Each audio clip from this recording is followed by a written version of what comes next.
blessed me with a nice young girl. You know, my baby, she died at birth, and she blessed me with my sister-in-law baby, and she's a good girl. All I want to do is keep what she's doing in school. Stand up, Shirai. Shirai, you're welcome. All right, all right. I can take that mouth from her. But everything else she's doing good, especially in school. Okay.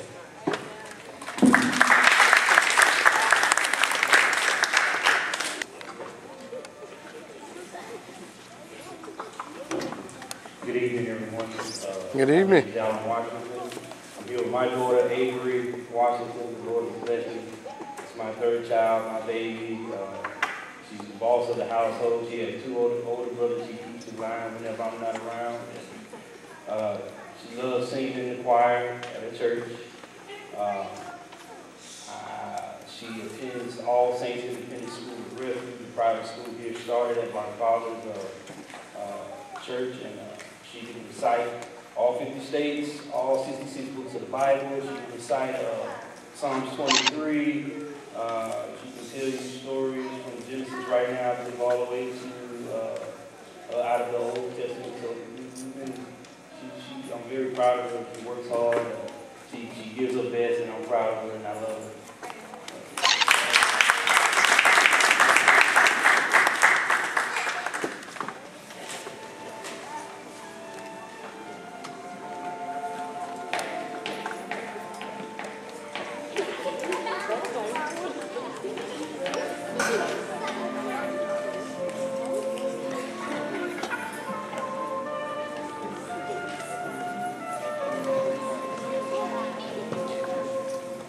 Hello, everybody doing? Hello. My name is Benjamin Stevenson, as you may know. Some of you, I'm the father of 6 kids. I have 4 precious daughters. It's been a journey, and it's still ongoing with these 4 daughters of mine.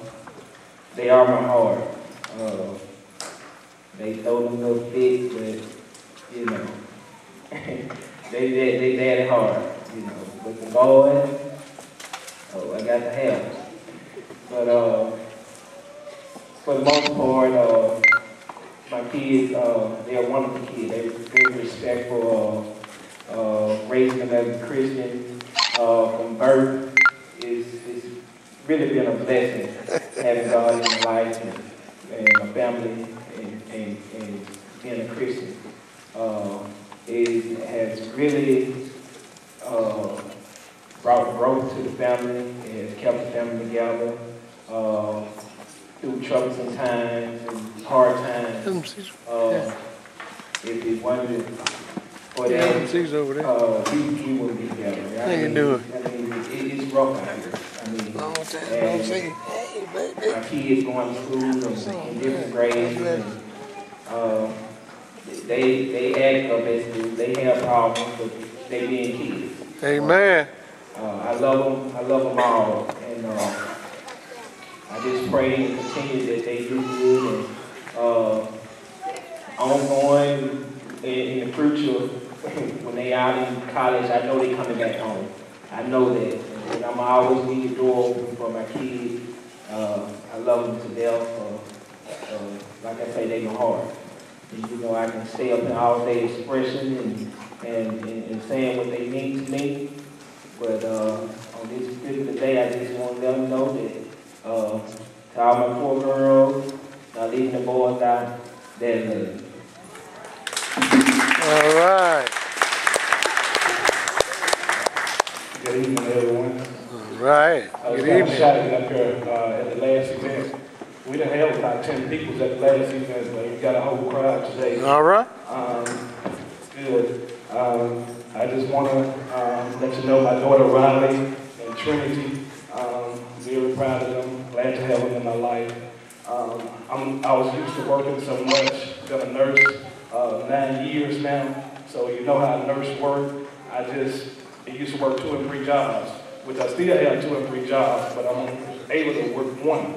But what I'm trying to say is you work so much that you don't have time for your kids. And so now I'm pretty much spending time with my kids, but it's still hard because I'm on call. I have to get up and go. Last night I got up at 12:30. Last night to be at work. Got there about 2 this morning and got out about 8:30. So, but now it's better because, like I said, I have kids in my life. So now I have to take my weekends off and spend with my girls.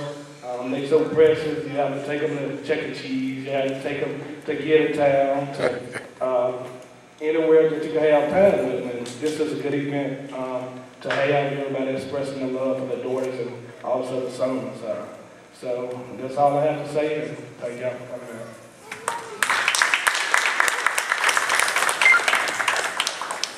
Good evening, everyone. Good evening. And I'm the father of 4 kids. I have 3 girls and 1 boy. And I'm proud of all of them. They doing great in school. And I let them know one thing, that I love them. And I appreciate what they do. But no boys until 21. You know, so I took them out to Pizza Hut one day, and a little boy walked in, and they got to talk to one another. I had to let them know we're no boys. But I just want to let them know that I love them and do anything I can for them. And thank everyone for coming out. And thank you, Ms. Ann Brown, and everyone else who did this event as well.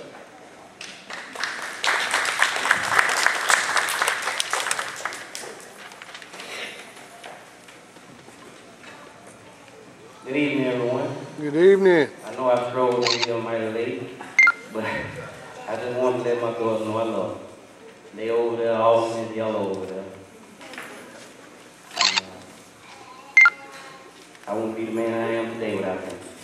I know that's the truth. And I do have 1 boy. So, I love y'all.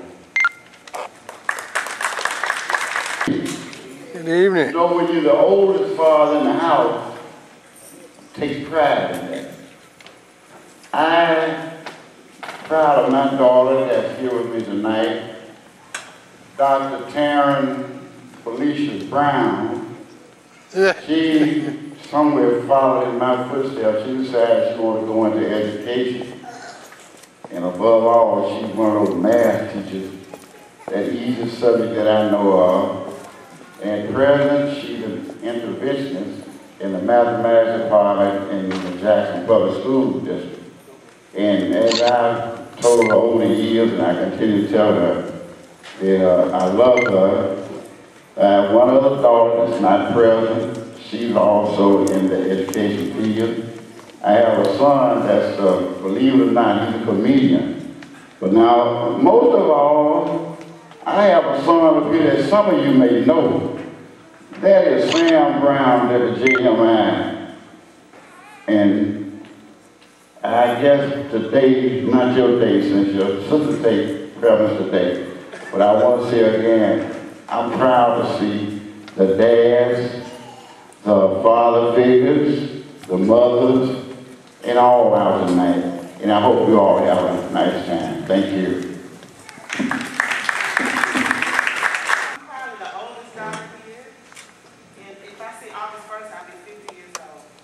But I want to tell you something, little girls. You never get too old to be daddy's girl. I am still his girl. I love you, Daddy. All right. He is a person that really doesn't need an introduction, but you know you have to follow.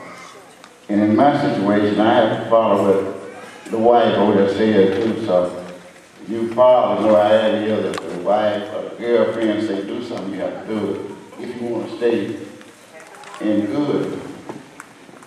The speaker for the day, Mr. Wiley R. Naden, attended the University of Southern Mississippi and Jackson State University before graduating from Belhaven College with a degree in business administration.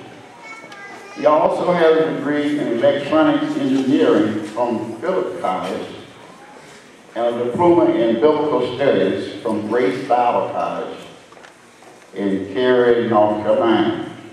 Currently, Mr. Naylor is Director of Family Foundations and Support for the Mississippi Department of Human Services, where he works to help parents who don't live with their children develop a loving, positive, and supportive relationship with their children. Mr. Naylor also serves as the Director of Child Support Enforcement from February of 2004 until September 2012. As Child Support Director, he was responsible for a budget of $30 million and 550 employees, including 30 contract workers.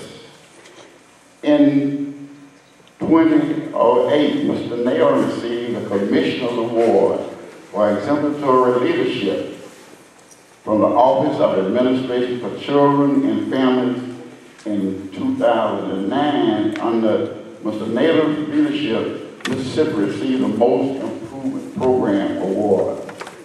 Mr. Naylor founded and for 21 years was pastor of Living Word Christian Center in Jackson, Mississippi. From 1999 to 2004, he owned Eagle Printing Series Incorporated in Richmond, Mississippi.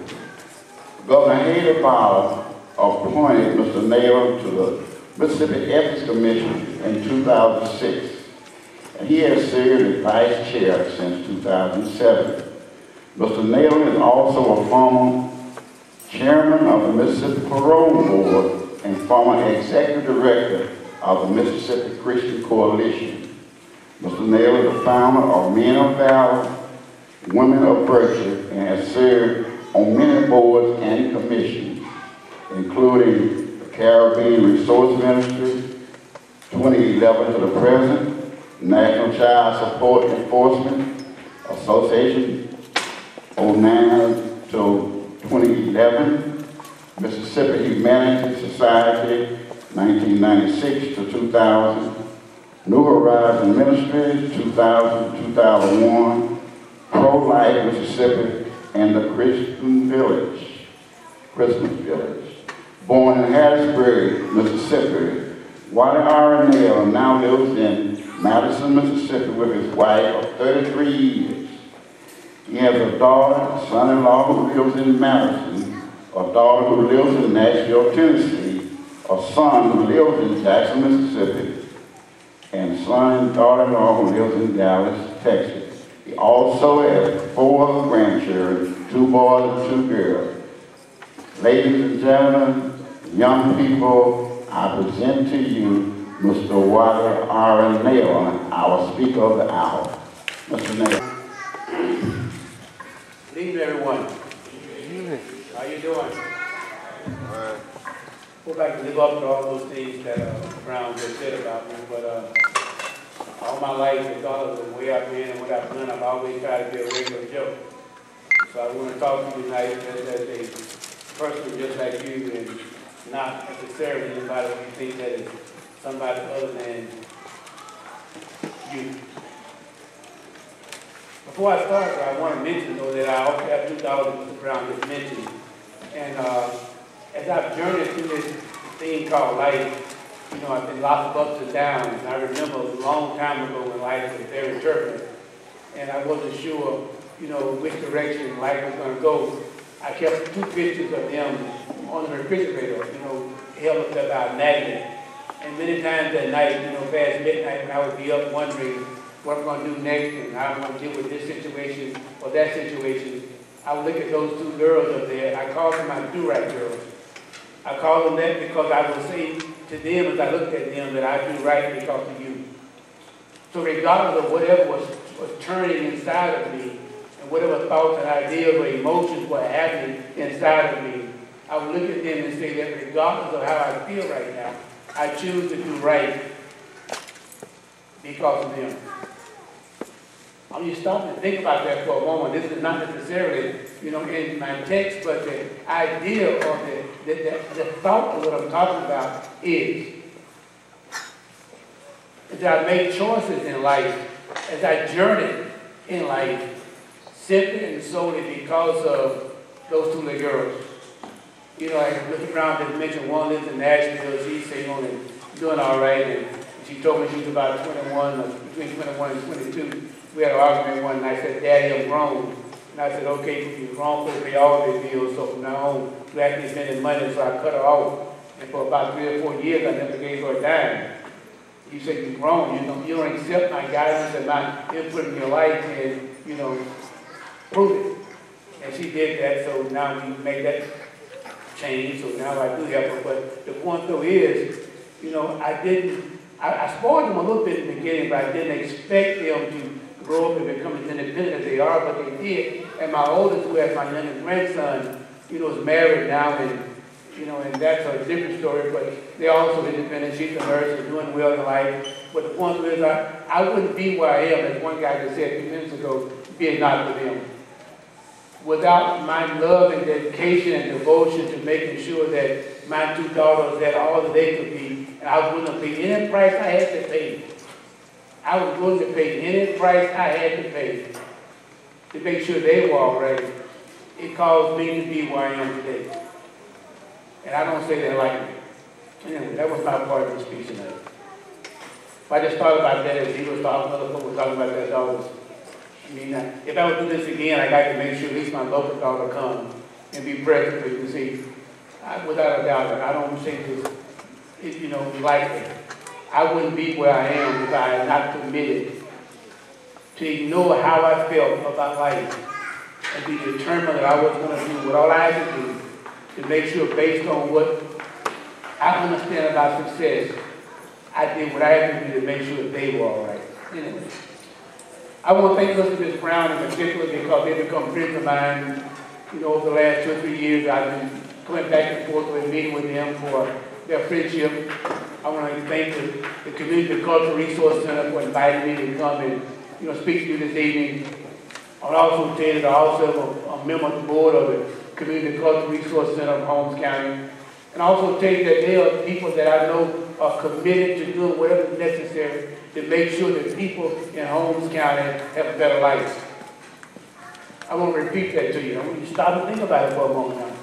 That I know these people to be committed. I don't have to come as often as I do, just talk with them and spend time with them. But I do that solely and only because I know they are people that are committed to do whatever is necessary to make sure that people in Holmes County have a better life in Holmes County. So because of that, then, I ask you to stop and ask yourselves, what can you do to help and support them in what they're doing? We'll get to the father and daughter Dazzle in a minute. I want to mention that to you because I've learned a little bit of something about life. One hand washes the other. One decision that's made today causes a consequence that happens somewhere else tomorrow. One little pebble thrown in a pond causes ripples that flow out throughout the whole pond. So if they spent more than 25 years of their lives sowing into a community, trying to make a difference in this community, to stop and ask themselves, so what can I do to be involved to support and help them in doing what they're doing to make Holmes County a better place? Oh, glory to God.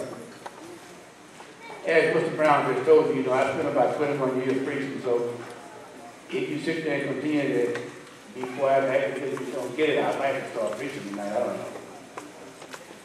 I hope not to be long tonight, but in a trade for my being brief and not being long, I ask that you listen well, that you pay close attention to what I'm saying, because I just might say something tonight.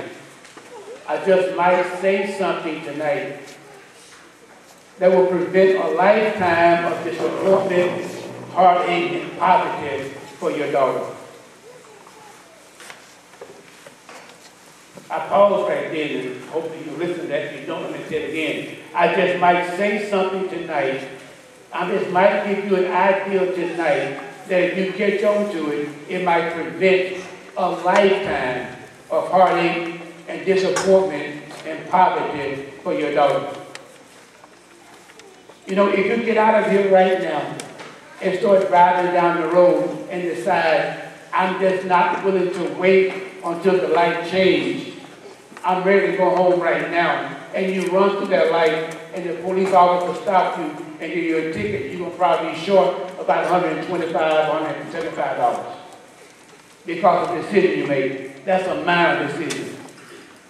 My point is that there are consequences to the decisions that we make. Now, but if you were taught properly and understand not to do that, you may not make that decision, therefore that won't cost you that. There are other decisions that we make on a daily basis that cost us all kinds of things. So again, I ask that you listen, and you listen well, because I just might say something to you tonight that will help you prevent your daughter from having a lifetime of heartache and disappointment and poverty the rest of her life.